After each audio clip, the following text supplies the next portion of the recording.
Um, Good afternoon, everyone. I'm Ed Edwards. I'm the CEO of 54.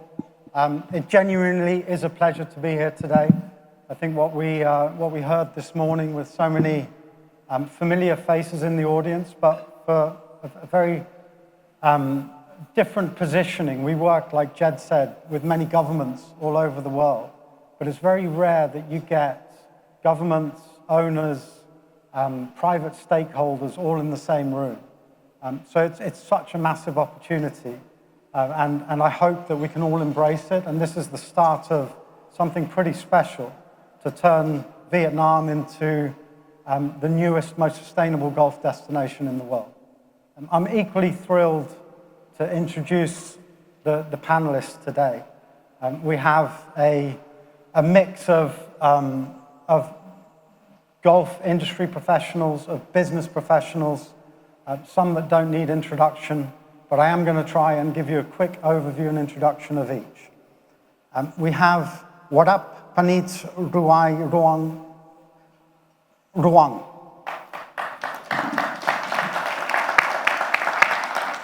Also known affectionately as Miss Please, and I will refer to her as Miss Please going forward. Miss Please is the CEO of the Rainwood Group. She oversees a number of companies and investments in luxury real estate, in hospitality and in beverages, including Voss Water, Warhorse, and Red Bull China.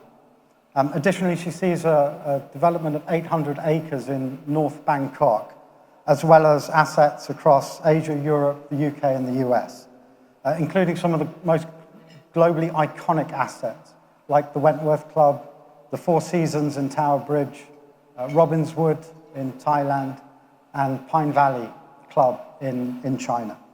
And finally, she also oversees the family office operation in Hong Kong. Sitting next to her is Jeremy Tomlinson, JT. He's the Chief Executive Officer of England Golf, a hugely experienced industry veteran who spent 30 years working across a multitude of companies, including some major brands in golf, where his last role before joining England Golf was as VP of Acushnet in Europe, Middle East, and Africa. He took the reins of England Golf 5 years ago and has established that body as now the largest federation of golf outside of the US. He currently also sits on various boards, including the British Golf Association, where he was previously the chair. He's a trustee of the Golf Foundation, a founding director of Golf Great Britain and Ireland, and proudly plays off a +1 handicap.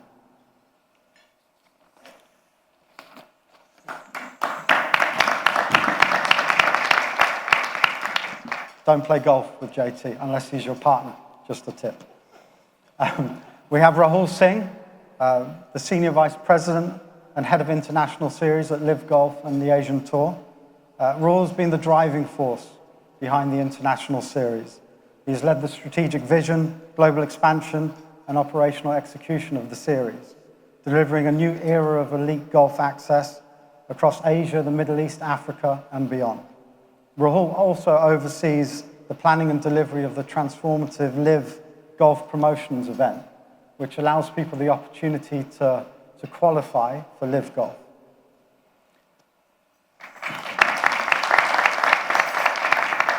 And then finally, the man that probably doesn't need an introduction because you've seen him a few times on stage, and I can tell you the latest person to fall in love with Vietnam and its people, Mr. Rick Shields. But there is an introduction. He is obviously the world's greatest golf influencer. Rick was a passionate golfer at an early age, turned into a PGA golf professional, and then set up a YouTube channel to give instructional advice and to post entertaining golf content. That channel grew very quickly. In 2019, he became the most watched and subscribed channel. And by 2020, he was the first golf content channel to surpass 1 million subscribers. And today he sits with a global audience of 6.5 million viewers. So a very influential voice in the world of golf. And talking about a voice, he's also probably the most trusted voice in golf. That has always been Rick's DNA, is that what he says is not because of corporate endorsement, it's because of that's what he truly believes. Welcome, Rick. We're going to switch this up slightly because Miss Please has quite an urgent flight to get to. So I'm going, and it's an absolute honor for her to be here today, for us to have you on stage today. Thank you so much to you and the wider group for attending. But I want to take this opportunity to quick fire 3 questions at her before she leaves. So we're switching it up a little bit. Miss Please, Rainwood is a global organization that has, as I mentioned, a suite of different investments, assets across multiple industries. You also own some of the most iconic assets in the world. Like I mentioned, you in golf, you have Wentworth Club, Robbinswood, and Pine Valley. How important are your golf assets to the overall Rainwood Group and your asset mix? Okay, so, hi.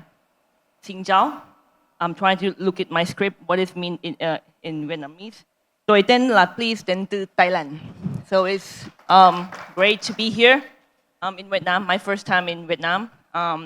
Apology that I have to catch a flight, but it's really honor to meet a lot of expertise and all of you here. So nothing much to talk about Wentworth. As you know, that is 100 years golf history. People know pretty much of it, right? Located in the UK. The birthplace of Ryder Cup back in 1926. I think the asset was very tight back then, and was mismatched with the iconic brand. So we purchased it in about 2014, and then develop, make some changes you might see on the news, and then change the models, and actually it become what it has today. And trying to enhance the Wentworth brand by doing more with local communities and also enhance the operations. So with Wentworth, before 2014, actually we start with our golf back in 2001, when the chairman, my father himself, has this vision and mission of having a golf course in China. So actually we are Thai Chinese. We moved back to China and do growing our main business. It's not golf course and real estate. Actually, it's the FMCG. It's water, consumer products. Then, we in 2001, when we were quite affordable, I would say, and having some love with the passion of golf, we start to develop a land which is about 40 kilometers from Beijing in Changping district. It's about 900 acres. It's in the very near to the Badaling Great Wall of China, and we have this Pine Valley that consists of equestrian residents, 54 holes of Japanese clutch design. Paul is very familiar with us, and we have 2 clubhouse, and all of this mixed-use properties in Pine Valley. And of course, at the end, it's Robbinswood. We just started back in COVID. So it's COVID. We see, I would say, crisis as an opportunity when people just sitting lay down, doing nothing, and stay back at home. We come back to our hometown, and we think it's the right momentum, it's the right timing that we should do something in Thailand. So we acquired the land. It was a fish and a shrimp pond back then. Within 4 years, we have Robbinswood, which is the name of my father, the name of the house that my father bought in the UK, in Wentworth, around the Wentworth. And actually, and it's a mixed use of acre of land with IB International School, community mall, sport complex, hotel, golf club, and various residences. Actually, something similar with Thailand and Beijing is that Beijing, when we actually do the development back in 2001, is a really a sand.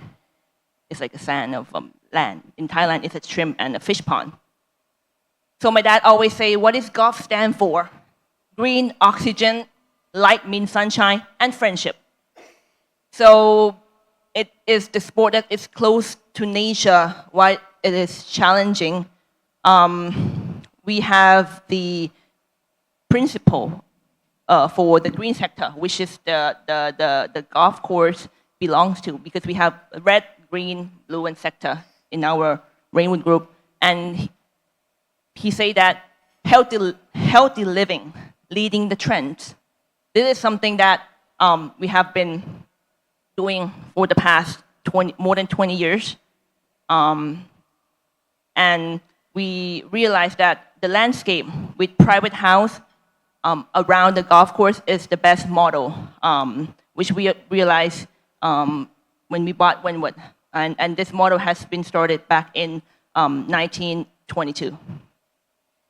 It's really interesting when, like, the Wentworth story in itself, and I guess it gets to one of the questions which has been a theme of today, is about collaboration. And you as a golf course owner, from a golf course owner's perspective, do you collaborate with the different owners to help drive the market or to drive the destination? And probably in particular, I'm asking the question about Wentworth, because post-acquisition, you made a very brave and what ended up being a correct decision to restructure the membership model, which helped the other clubs in the area look at a new level of quality, a new level of pricing, and probably commercial returns. So as a golf course owner, do you work with other owners, or do you try and set the benchmark and let others follow?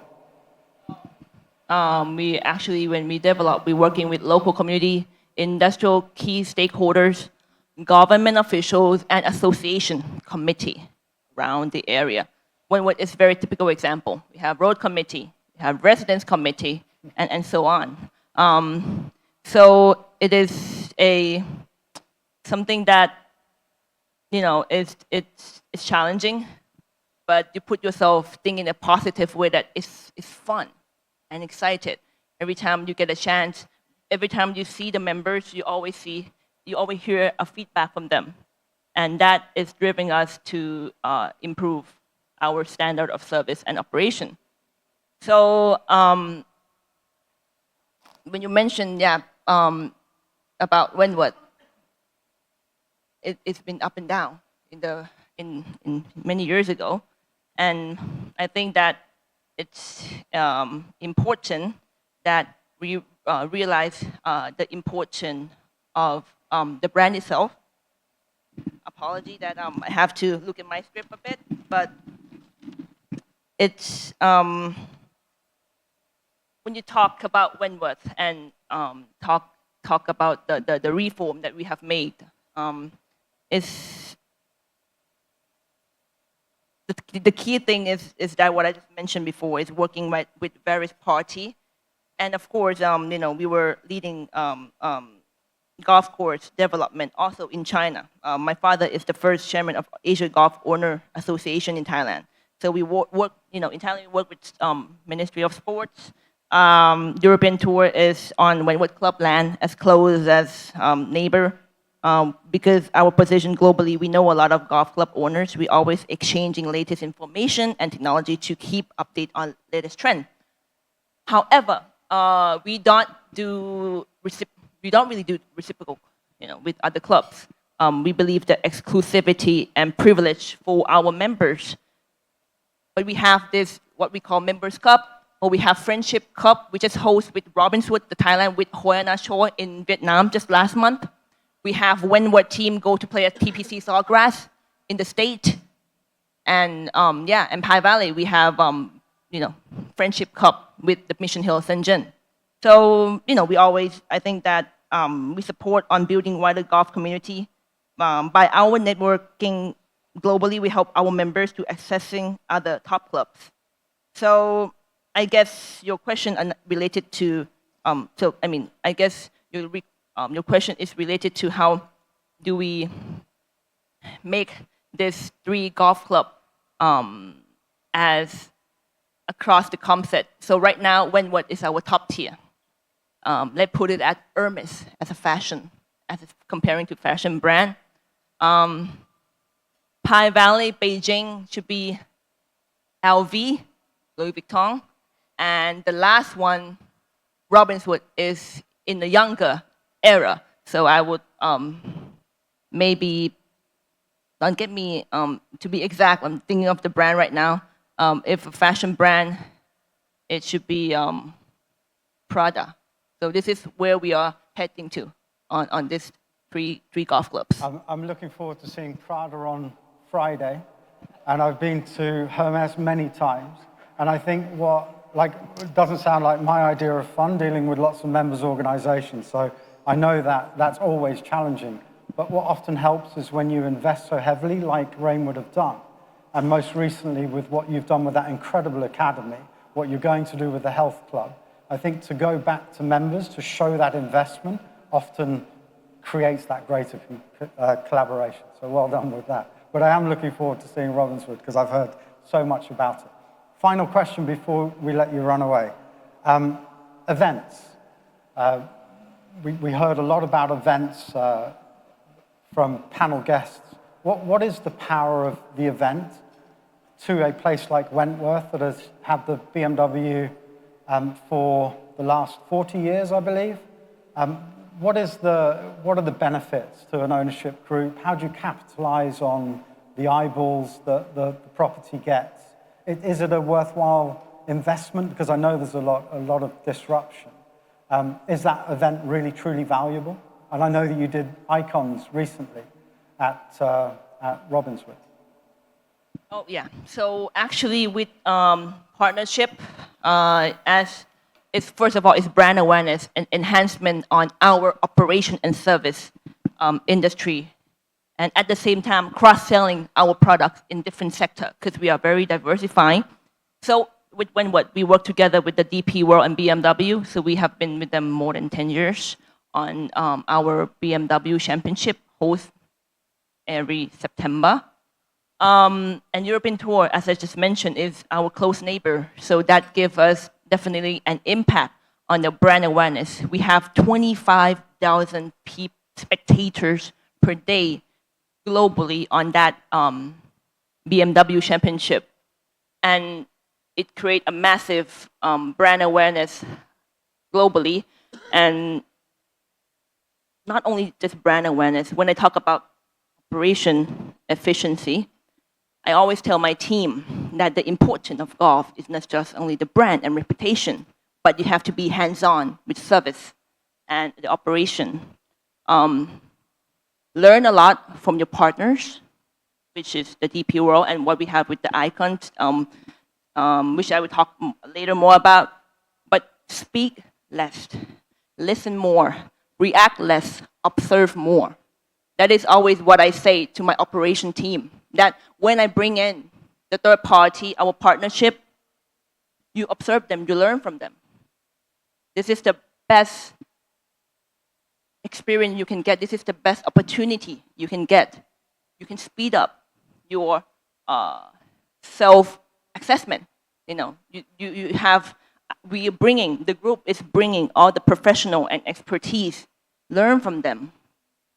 Observe and use it in your daily operation. And back to Icon. Rainwood Icon is, we have this started just last year when we first opened our golf club, just less than 2 years. So we work together with the Icons team. So they are based in London. And then there are a football players globally, like retiring, and then play a golf event in all the icons. Like last year, we have Lee Westwood and Sergio Garcia as the captain of Team UK and Team World. We have Luis Figo, John Terry, Robbie Fowler, Batistuta joining us, 24 players. And then we have the broadcasting. All the TV broadcasting will enhance your marketing. But again, You have to capture that opportunity and sell your products. And this is something that we get it from the hosting all of this event. So this is, I think that, over 10 years, more than 10 years, when we acquire Wentworth, over 20 years when we have Pi Valley. I miss Pi Valley a bit, but Pi Valley also hosts Johnny Walker Classic back in 2005 and LPGA back in 2010, 2011. And we also have this just with the European Tour. There's the Senior Open this last year with them to the Legend Tour. So concluded all of this is to say brand awareness, marketing, operation enhancement efficiency, and the third, cross-selling, utilizing the products across the sector to let the other know us more. And it's actually is also a utilize our global asset efficiently. I just want to make a little comment because I think you have a fourth question, but because of the time tight, the question was, how do you actually sustain advice of the sustained golfing system? Number one, you have to, if you want to do a golf course, number one, you have to understand the positioning of your golf course, semi-private, premium, public, right?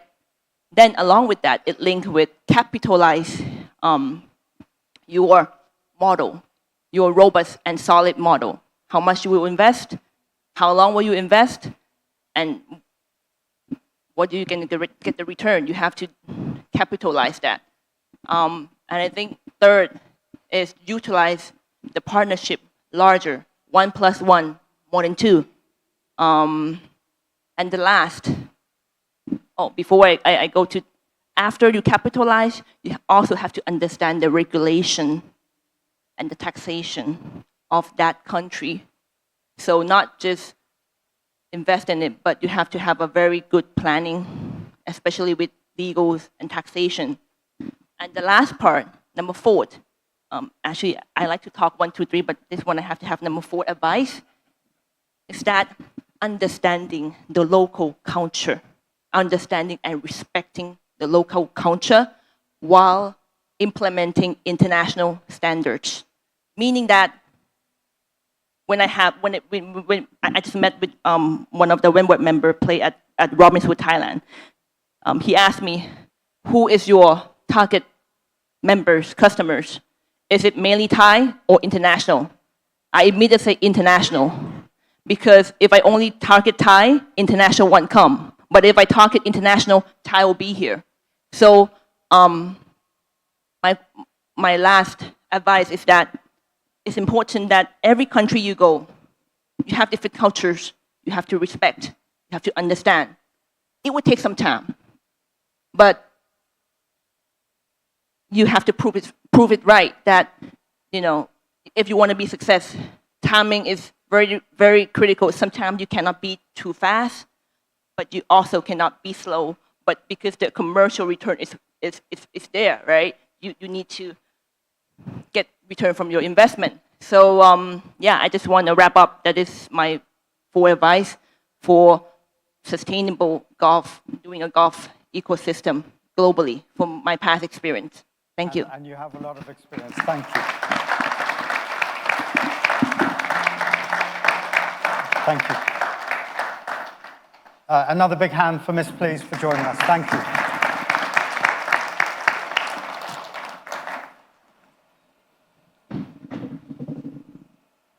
JT, what do you do?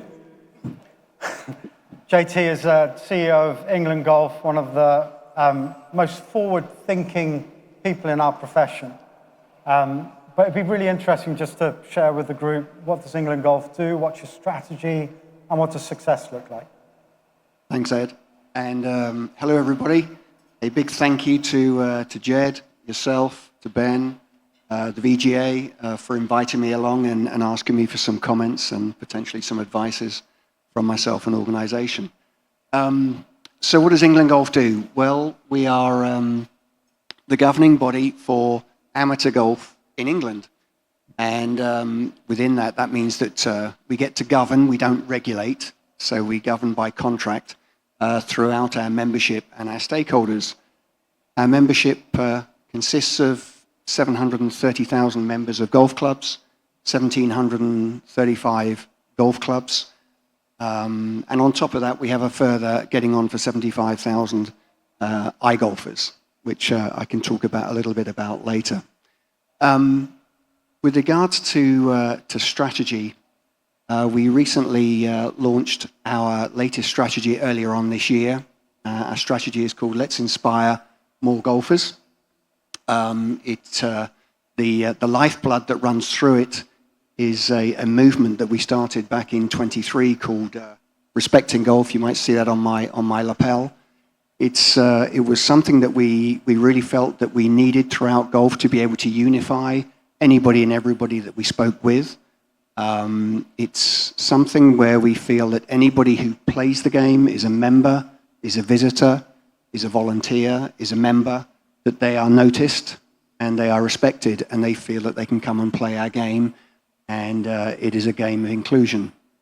So with that, the strategy then moves on to a purpose. Within that purpose, we want our sport to be a safe sport. We want it to be an inclusive sport. It must be a sustainable sport, as we've heard already today. And of course, we want it to be inspiring, which is, again, essential. So when I look at, when I get asked, what does success mean to me? Well, I start off from a holistic perspective, and I think, are we agreeing with the majority of people and organizations that we mix with? And that's got to be a thought process. It's not much point going in and challenging everything. We want to be agreeing, or more in agreement than not. Then we wanted to be able to come out with a strategic play, as we have, that others were able to emulate in some way, not word by word, but they could use it as a guiding compass and flex around certain aspects, but they could make it feel wherever they wanted to go, whatever their pathway was and whatever their own strategies were. And then, of course, coming back to our purpose, our metrics must always be, is our sport that safe sport? Is it inclusive? We cannot discriminate. We cannot hold prejudice. From a sustainability perspective, we have a framework that we want to advise and link and guide people within. But the more clubs that we have now, sustainability never even used to be on the agenda because people didn't even understand the word. So if you like, we give them a simpleton approach to what that means. And then finally, on this point, is from a success perspective, if we are able to inspire more people to be able to hold their hand up and go, golf is a sport for me, then we believe we're moving in the right direction. Thank you. And I guess inspiring more people to play golf is a key part of your mandate as well, Rick. It's no fun, by the way, walking around St Andrews with Rick, just for future. It's like one of the Backstreet Boys. Everyone knows who Rick is at home, and more as we travel internationally, it's the same. But I'm really interested to understand a little bit about your journey, the influencer world when you first started, when you really created it, probably looks very different to what it looks like today. Can you just give us an overview of your journey today? Absolutely. First off, thanks again for having me up on stage. I'm much less nervous now because I genuinely thought you were getting me to do a karaoke song. Next. I thought that's what these screens were up there for. Next. I'm glad you mentioned Backstreet Boys. That's one of my favourites. When I started YouTube Golf 13 years ago, there was 3 channels. I was like the 4th channel getting into it. And at the time, nobody knew what the future could hold. People would sell. I remember celebrating a video if it got 10,000 views. I was like, oh my, I broke the internet on 10,000 views. If a video of mine got 10,000 views now, I'd be shutting the channel down. I'm thinking it's time to retire. And I think that kind of shows where the opportunity is in Vietnam right now. Like, you don't know what the future of golf is going to look like. And the numbers that Jed was throwing out this morning are eye-watering and staggering and so exciting. And I think you've got to start somewhere and kind of build from it. So kind of my background, obviously, Ed, you mentioned before, I started YouTube to help bring people into my teaching bay. I was a teaching pro I loved coaching so much.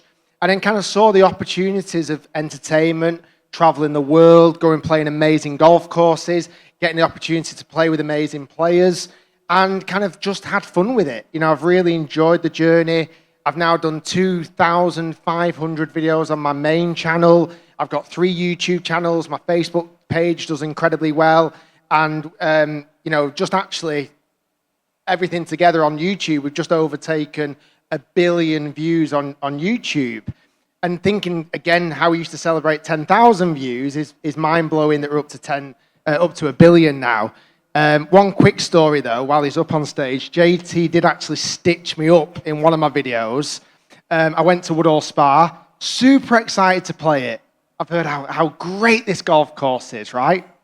I get there, every pin is tucked behind the bunker. It's 2 yards off the green. It's like, it was absolute torture. Was this for a break 75? This was for break 75. Guess what? I didn't break 75, and he absolutely didn't want me to break 75. I walked off the golf course going, that was absolute hell. But my audience loved seeing me struggle, so I suppose it did well on views for that point of view. But yeah, it's been an amazing journey. You know, signed with Live Golf as an ambassador at the start of this year. That's got me to so many different places. I don't know if Andy's still in the room from Sentosa, but being there firsthand, it is absolutely spectacular. If you've not had a chance to go, please do go. I described it as one of the most beautiful golf courses I've ever been to, and no wonder with the amount of machinery he's got there and the amount of money that was spent. But yeah, I genuinely have loved my time so far in Vietnam. This is day number 4. Every minute, every hour I spend here, I'm falling more in love, and genuinely, I just think it's a fantastic place, and I can't wait to see what the future holds. If it makes you feel any better, I played Woodall Spa about a month ago, and we played the forward tees, the pins were in the middle, and I didn't come close to breaking 75 either, so. Rahul, the International Series has had a really positive impact on men's professional golf. It launched 2022. Give us a little bit of an overview of why it started, the impact it's had, and what does the future look like? Well, first of all, thank you for having me here. It's a pleasure to be here and an honor to speak in front of all of you. I think, let me start from the beginning, and I'll take a minute. But when the International Series first started, it was essentially 10 elevated events on the Asian Tour. What it's come to is where the real interest is. 3.5 years down the road, we have been to 17 countries. We have played 37 tournaments. We have moved our prize money from under 10 million to $25 million. We have local talent, regional talent, amateurs, all playing into, looking for pathways into Live Golf, into the majors. This week in Hong Kong, the players are playing for a spot in the Masters. They're playing in the for the Open. Earlier this year, we had 3 spots into the Open Championship. This is unprecedented. 3 years down the road, this is what we've come to. I like to say it.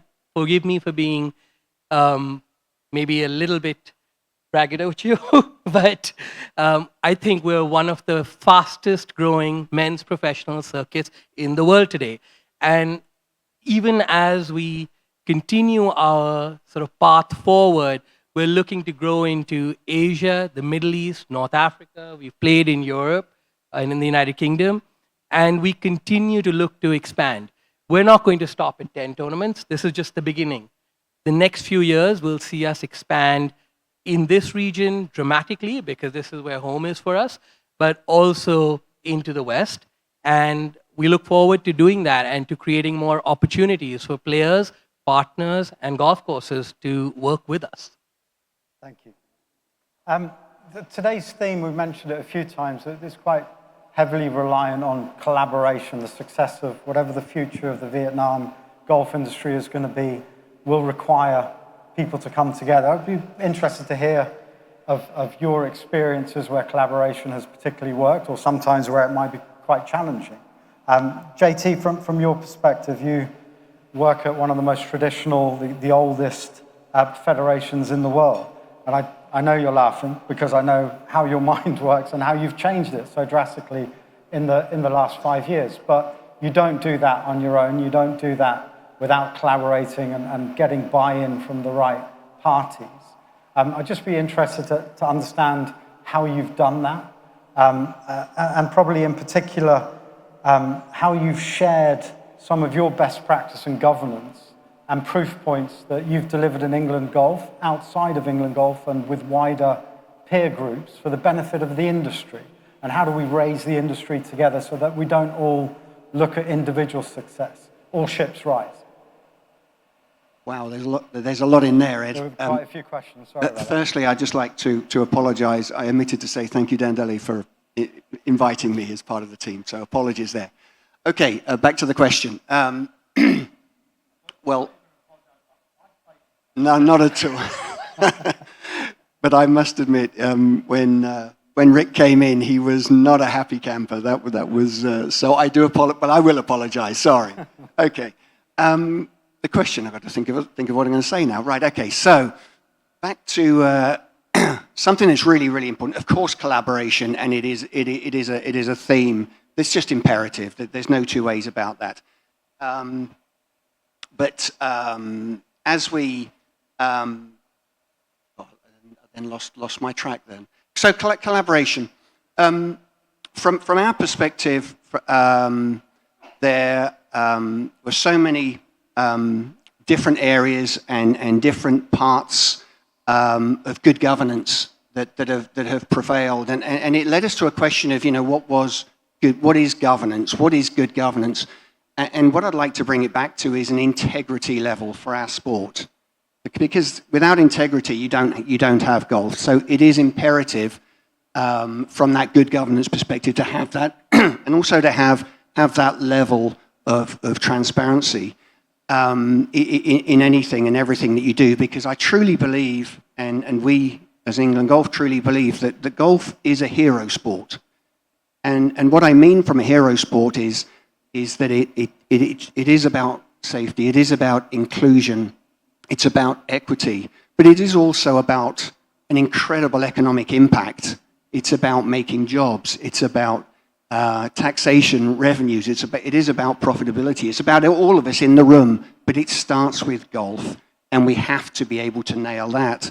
And from a collaborative perspective, certainly something that I've tried to help lead is throughout different forums, certainly from a UK&I perspective and with the R&A, is for us all, as opposed to being splinter groups, trying to grab different little kingdoms, is for us to work in a more collaborative fashion. And we've started to do that. And I believe that starts from everybody staying in lane and absolutely nailing what your core reasons for being are.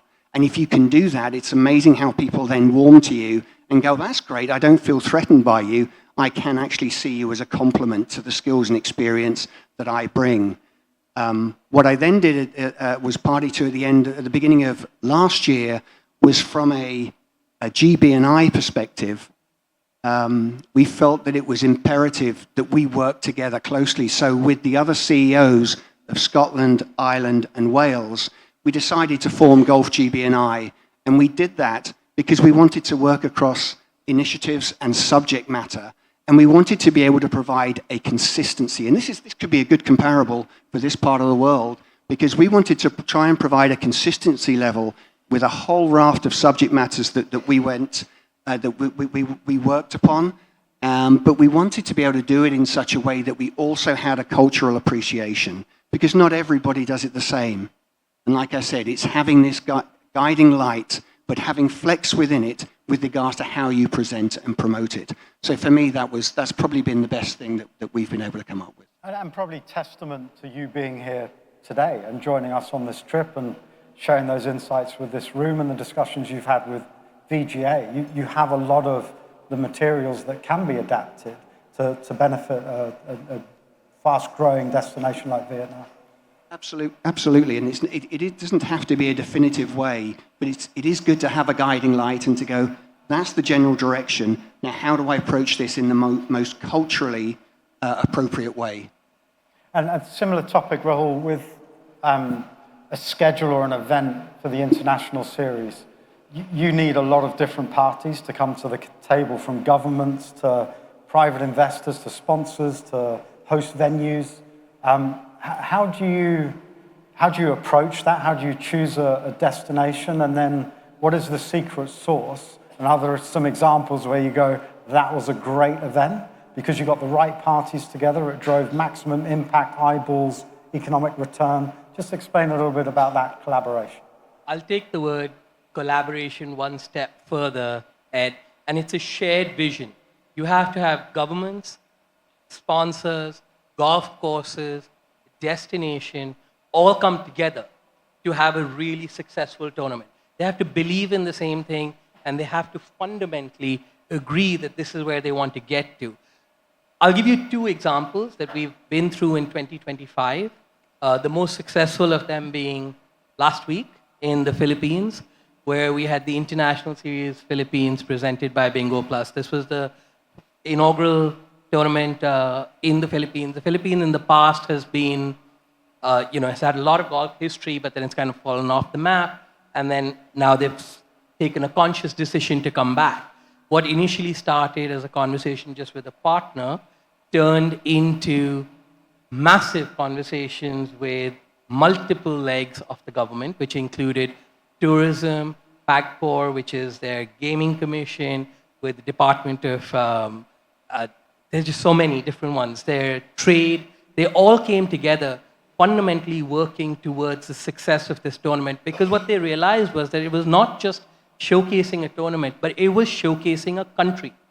And that became the shared vision of everyone who was involved. And in the process, the media got behind it. The partners got behind it. The players got behind it. We were blessed that we got some of the best golf talent in the world to come out and play in the Philippines. To have Dustin Johnson come out, created a massive amount of interest among new fans. It created a whole lot of excitement with existing golf fans who'd never been able to come up close to someone of his stature. We went out and looked actively at how do we engage with new audiences, so music concerts, everything. It all became part of a story that became the International Series Philippines. We had a similar experience earlier in the year in India when we got Bryson to DLF in New Delhi. And, from a golf market, which typically saw 5,000 and 6,000 people come out over the whole week, we had 24,000 people who came out that week. And that set the benchmark for the European Tour tournament that happened a few weeks ago. And again, you had big players, big audiences, and all of this was only possible because fundamentally people believed that golf could be a unifying factor, it could showcase a country, it could bring different partnerships together, and by taking advantage of that, we're able to fundamentally grow the sport. I think a really relevant point you raised there, as well as the power of talent. When you bring in talent, how that elevates an event, or in your case, Rick, when you look at some of your content, now when you bring on the world's best talent, how that impacts viewership. And I guess the question is, when you look at the more established countries where there are more influencers now, and compare it to potentially Asia, where the influencer world is only just growing now, do you see that as part of your future as well, with what you've set up with your company, with your media company, with the resources, tools, and experience you've had? Can you see that line where you support localized, regionalized influencers to help them become the new Rick Shields? 100%. If we can find bearded YouTubers that can't chip and can't break 75, then if we can get that every corner of the world, it'd be perfect. But you're right. I mean, collaboration is so massive. This is collaboration. What we're doing right now today is collaboration. Collaboration on YouTube is absolutely huge. Again, going back to that idea where there was only 3 or 4 channels when I first started, there's now over 1,000 golf YouTube channels around the world, and everybody is collaborating with people, and it brings in the most viewership without question. Some of my biggest videos online have been collaborations. collaborated with Bryson DeChambeau, one of the main reasons why he set up a YouTube channel. So, I mean, that might have been a mistake on my behalf because he's doing pretty good, but like collaborating with like Ian Poulter, Ian set up a YouTube channel now. The amount of friends I worked with on the early days who have now gone on and to build really successful YouTube channels. So collaboration is so key, and I think from a viewer standpoint, they're seeing two worlds collide, and it's just great content. When talking about collaborating with other creators, it's certainly a pathway into my business plans because I've been there, got the T-shirt. You know, as Jeremy says with England Golf, like the wealth of experience that they have learnt from. Obviously, a conversation here with VGA would make perfect sense because they can lean on you and understand it. Well, I want to offer that to the world of golf creators in the future. You know, when I first started, there was no blueprint. It was exciting because there was no blueprint, but it was also quite nervous. Like, which direction do I take this in?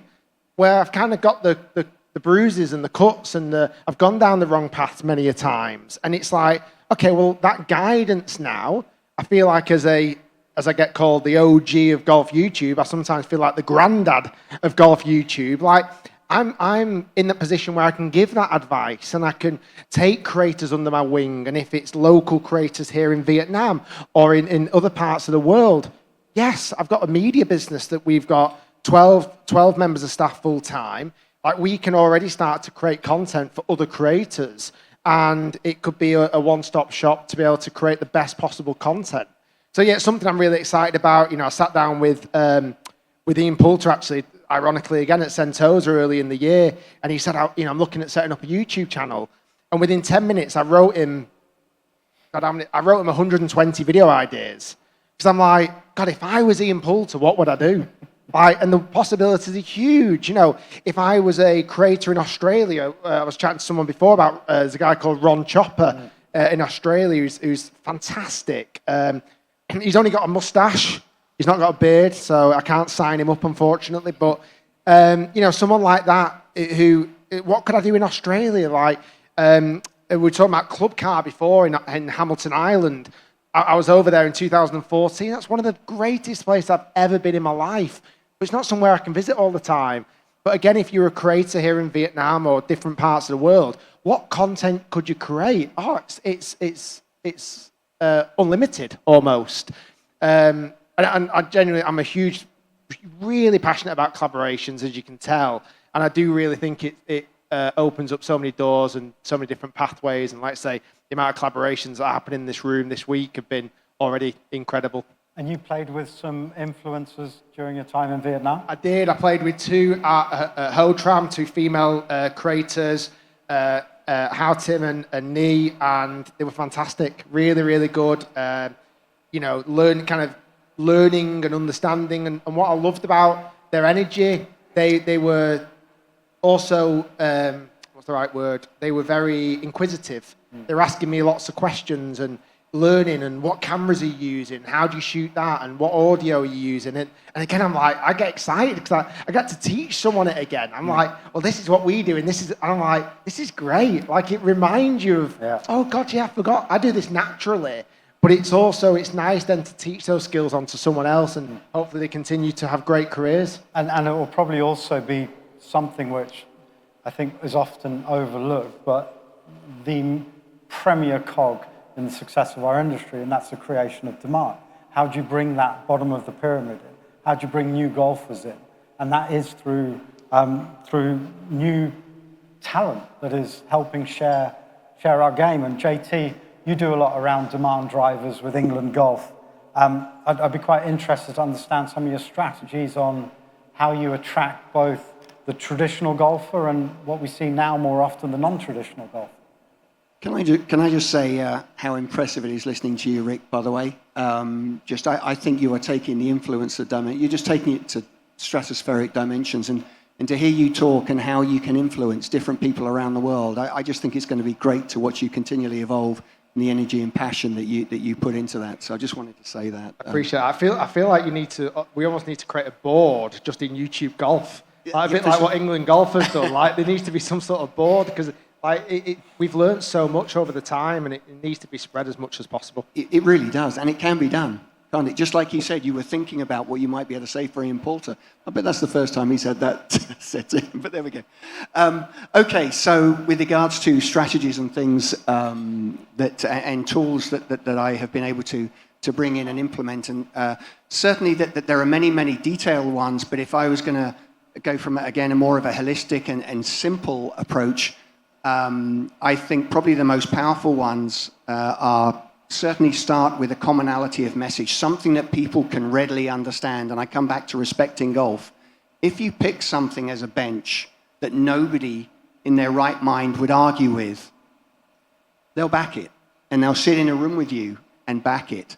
And that works and has done and continually works really well. And people want to sign up and be part of that inclusivity move. So again, really, really important. A respecting golf, a very, very simple message.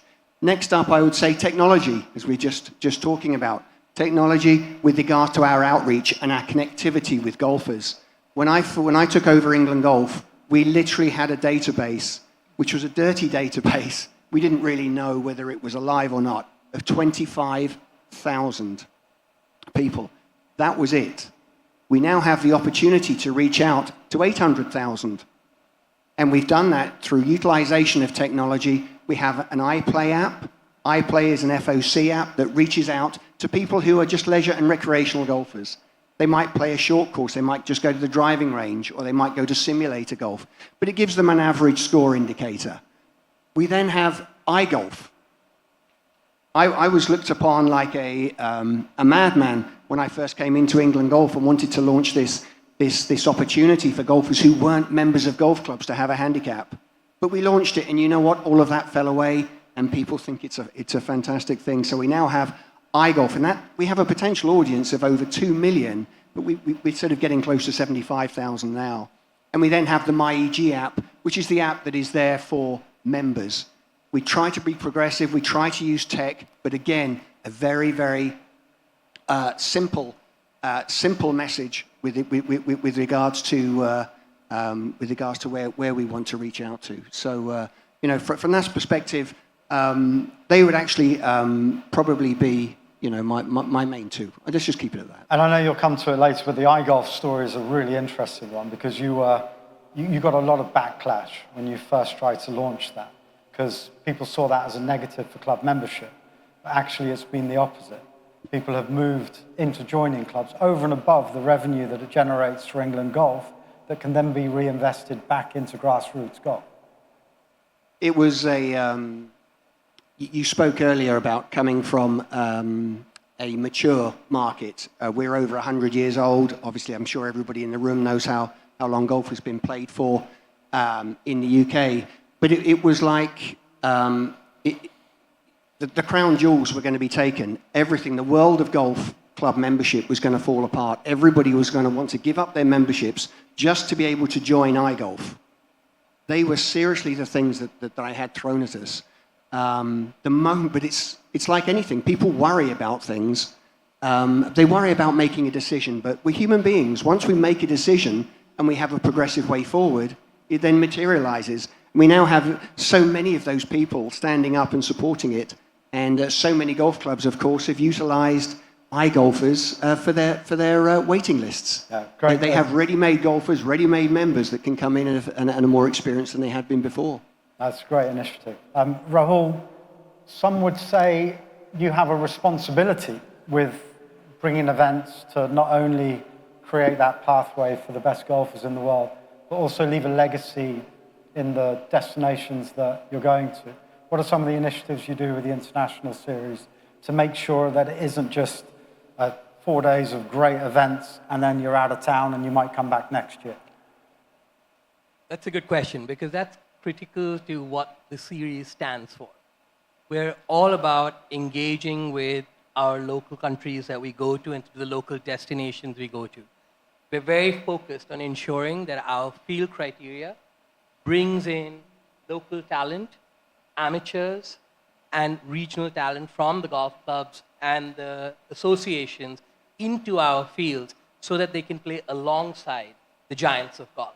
It's very important to exposure. It's very important to giving these players experiences that they may not otherwise have, which hopefully will spur them on to do more. The new destinations that we go to and the money that we spend over there and the opportunities that present themselves with prize money ultimately go towards showcasing golf as a career opportunity, which may not otherwise have been looked at. These are all very important to what the series stands for. What's been very interesting is how some of the markets that we have gone to, the local players, the giants of golf, the live golf players who are local to those destinations, have started talking about how they want to build foundations because they want to stay invested in those markets. So Anirban Lahiri in India has started a foundation which is very focused on kids.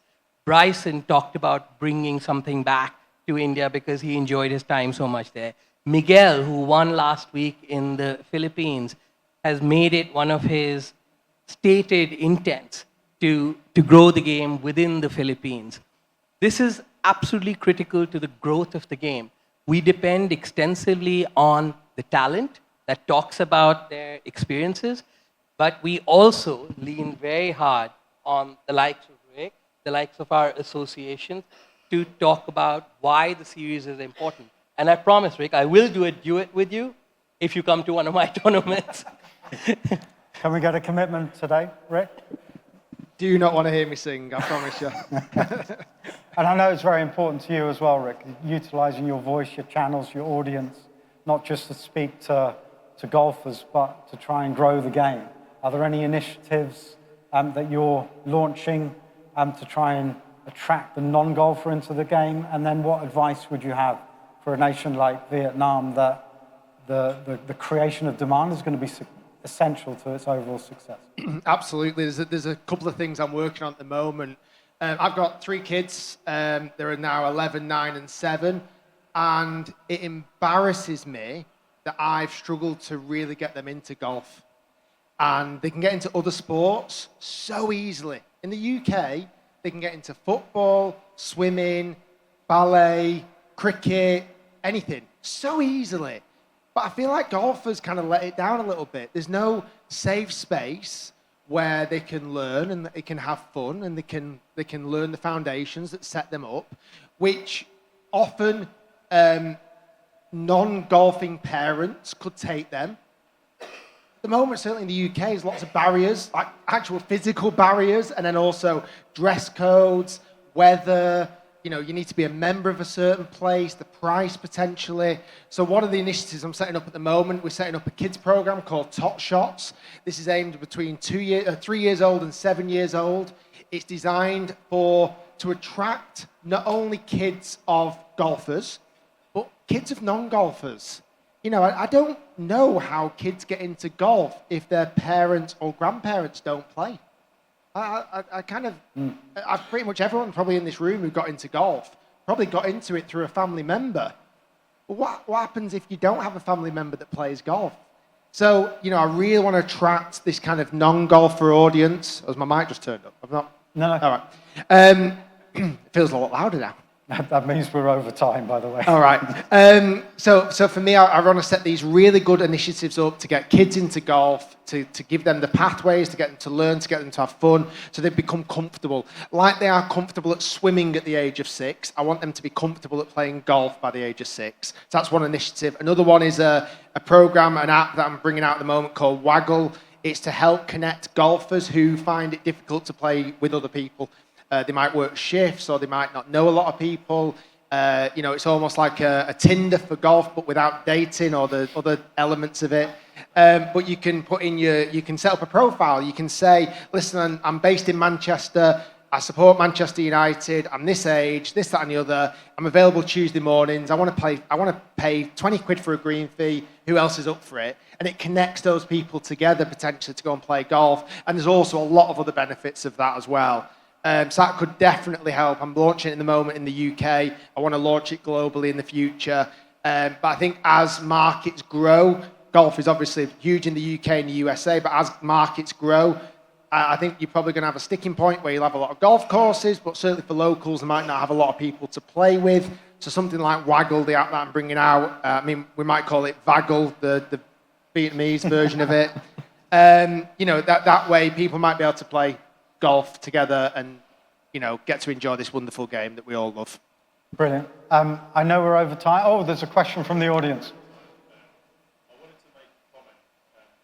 Is it on?